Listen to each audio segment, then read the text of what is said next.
aku Dwi Kusuma dalam segmen Waktunya Mereview episode ke-10.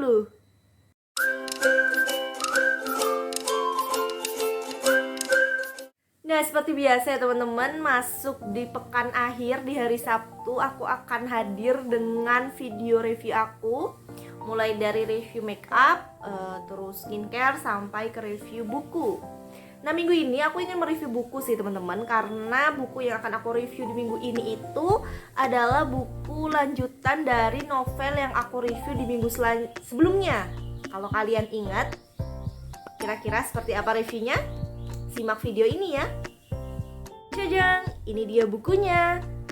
Buku dari Lake Badurgo berjudul The Crook Kingdom.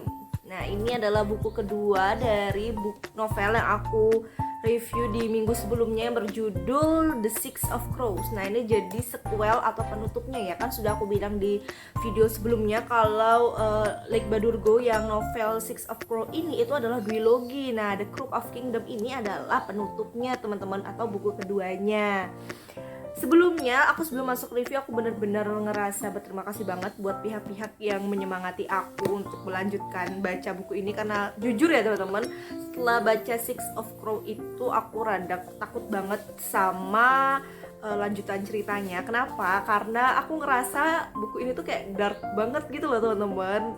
Karena emang aku tuh lebih suka buku-buku yang kayak fantasi tapi kayak ada bumbu-bumbu romansnya. Nah, tapi di buku ini tuh aku tuh kayak nggak nemuin yang namanya romance. Ada sih, cuman tuh kayak nggak kelihatan aja gitu. Dan aku takut banget buat ngelanjutin karena takut aja ada karakter yang mati gitu. Ya begitulah. Jadi hari ini aku bakal nge-review The Crook of Kingdom ini, buku dari Lake Badurgo. Tentu saja aku belinya yang novel terjemahan ya teman-teman, bukan yang asli bahasa Inggris seperti itu. Kalian udah bisa menemukan buku ini di platform belanja online, kemudian di Gramedia sepertinya masih ada. Karena buku ini tuh baru terbit di tahun 2020 kemarin, seperti itu teman-teman.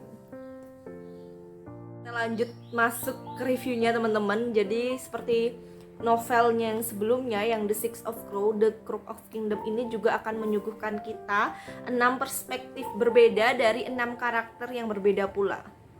Jadi tiap-tiap karakter itu kebagian-bagiannya masing-masing ya teman-teman untuk tampil di novel ini. Yang pertama ada Casebreaker, si mastermind kita yang kalau aku pribadi tuh mungkin bisa aku sandingkan dengan Profesor Moriarty yang dari Sherlock Holmes. Kalau kalian tahu, itu kecerdasan mereka tuh kayaknya setara deh ya. Terus ada si Ines, Wonder Woman kita yang aksinya luar biasa banget, yang bisa bergerak tanpa terdeteksi. Kemudian ada si Nina, perempuan kita yang easy going, yang rela mengorbankan dirinya sendiri untuk menyelamatkan teman-temannya. Kemudian ada si Matias, tentara kita yang baik hati dengan loyalitasnya yang luar biasa.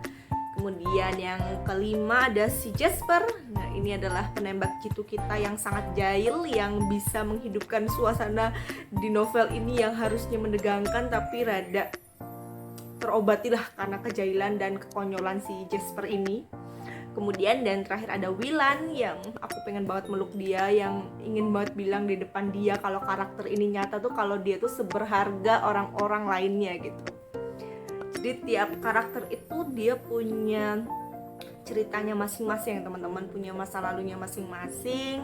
Gimana dari masa lalu karakter ini itu bisa menjadi karakter developmentnya. Dan aku sangat menemukan teman-teman karakter development dari mereka yang di buku awal, yang di The Six of Crows sampai yang di The Crook Kingdom ini. Mungkin karena emang masalah yang di buku kedua ini lebih kental ya teman-teman, lebih auranya tuh lebih dark banget. Makanya aku sempat bilang di awal video tuh kalau aku tuh takut ngelanjutin ini tuh, cuman ya akhirnya aku lanjutin aja ya karena penasaran juga gitu. Itu kemudian lanjut selain karakter development yang terjadi di masing-masing karakter di buku ini, world buildingnya tuh juga detail banget teman-teman. Lake Badurgo itu bisa jadi menjadi penulis favorit aku. Kenapa? Karena di buku baik yang di The Six of Crows dan di The Crook Kingdom itu tuh kayak penggambaran dari Lake Badurgo untuk latar-latar tempat seperti Ketterdam itu tuh seperti detail banget. Kayak aku ketika baca buku ini itu kayak bisa mengimajinasikan bagaimana lorong-lorong gelap, sudut-sudut sempit di buku ini tuh dijelaskan secara detail, sebegitu detailnya gitu, sampai di imajinasiku ini tuh kayak main gitu. Kayak terus bagaimana Lake Badurgo ini menggambarkan seperti kayu yang lapuk, kemudian rumah kosong. Itu penggambarannya tuh sangat detail gitu ya teman-teman. Aku nggak tahu ya, aku sempat baca beberapa review di internet, katanya Ketterdam atau latar di Crooked Kingdom ini tuh si Lake Badurgo itu dia mengambil inspirasi dari Belanda gitu. Cuman kan karena aku belum pernah ke Belanda, jadinya aku nggak tahu ya. Cuman ya seperti itu sih kebanyakan mostly yang aku baca di review-review internet gitu.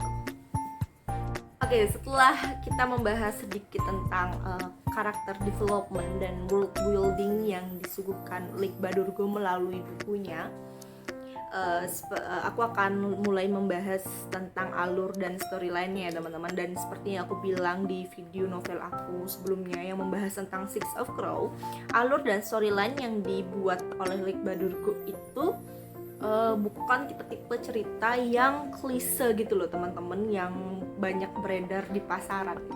Ini tuh benar-benar fresh banget buat aku yang emang udah sering banget beli novel gitu. Ini adalah cerita yang fresh banget, yang jarang aku temukan gitu loh teman-teman. Makanya kan aku sempat bilang di awal itu aku sempat takut melanjutkan buat baca cerita ini karena takut dengan jalan ceritanya yang dark dan nggak ketebak banget gitu loh teman-teman. Karena jujur nih ya, aku kalau beli novel tuh biasanya di pertengahan gitu udah kayak ini pasti akhirnya kayak gini gitu. Tapi di sini tuh enggak teman-teman, bener-bener nggak ketebak gitu. Jujur aja untuk menyelesaikan The Crooked of Kingdom ini aku membutuhkan waktu kurang lebih 6-7 hari ya teman-teman. Karena biasanya aku kalau baca novel itu paling enggak 1 atau 2 hari itu udah pasti kelar gitu. Cuman untuk menyelesaikan buku ini aku hampir membutuhkan waktu 1 mingguan lah gitu. Bukan karena ceritanya nggak menarik, justru sebaliknya cerita di sini tuh menarik banget, bener-bener kayak aku ikut ngerasa tegang gitu loh teman-teman. Kalian tahu nggak sih? Jadi di buku ini kan kayak ada misi-misi gitu ya. Nah, tiap misinya itu pasti menegangkan teman-teman.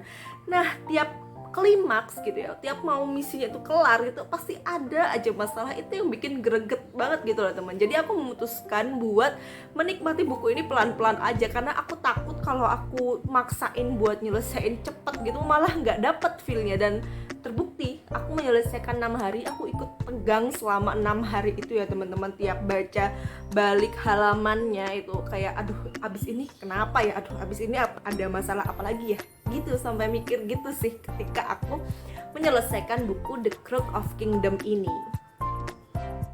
Itu untuk review isi bukunya, mulai dari karakter, kemudian world buildingnya, yang penggambaran latar tempat yang sedetail itu, sampai ke storyline-nya ya teman-teman. Dan aku suka banget and I love it, karena jarang banget ya teman-teman novel yang bikin yang menggambarkan tempat di dalam novelnya itu sedetail itu loh gitu teman-teman. Kayak kalau kalian buka buku ini tuh kalian bakal disuguhkan dengan mini peta gitu loh teman-teman di depannya, di halaman awal-awal.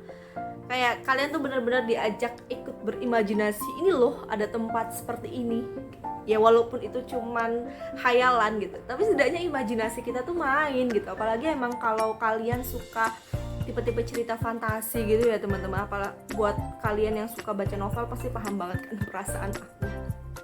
Kayak oh my god, kayak kita diajak ikut berpetualang gitu loh teman-teman, mengikuti cerita-cerita dari karakter yang ada di dalam novel gitu.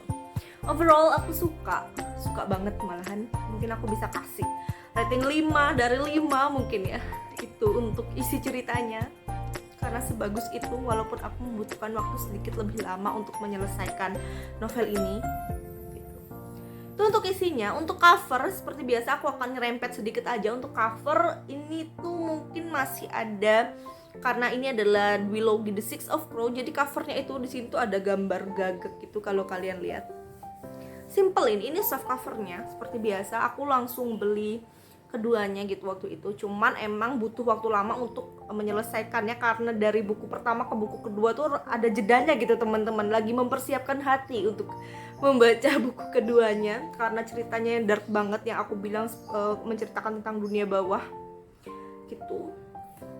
Overall ya seperti itu. Kalian bisa baca review-review lainnya di Google gitu banyak, dan rata-rata aku baca tuh emang pada suka, apalagi untuk karakter developmentnya. Dari 6 karakter ini teman-teman, mereka yang punya latar belakang berbeda bisa diceritakan dalam satu buku gimana mereka berkembang, terus semakin dewasa ketika menghadapi setiap masalah yang muncul di novel seperti itu.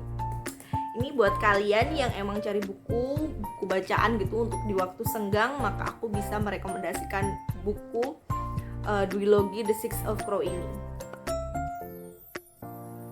Itu dia review kita hari ini. Terima kasih ya buat kamu yang udah menonton sampai habis. Nantikan review-review aku selanjutnya.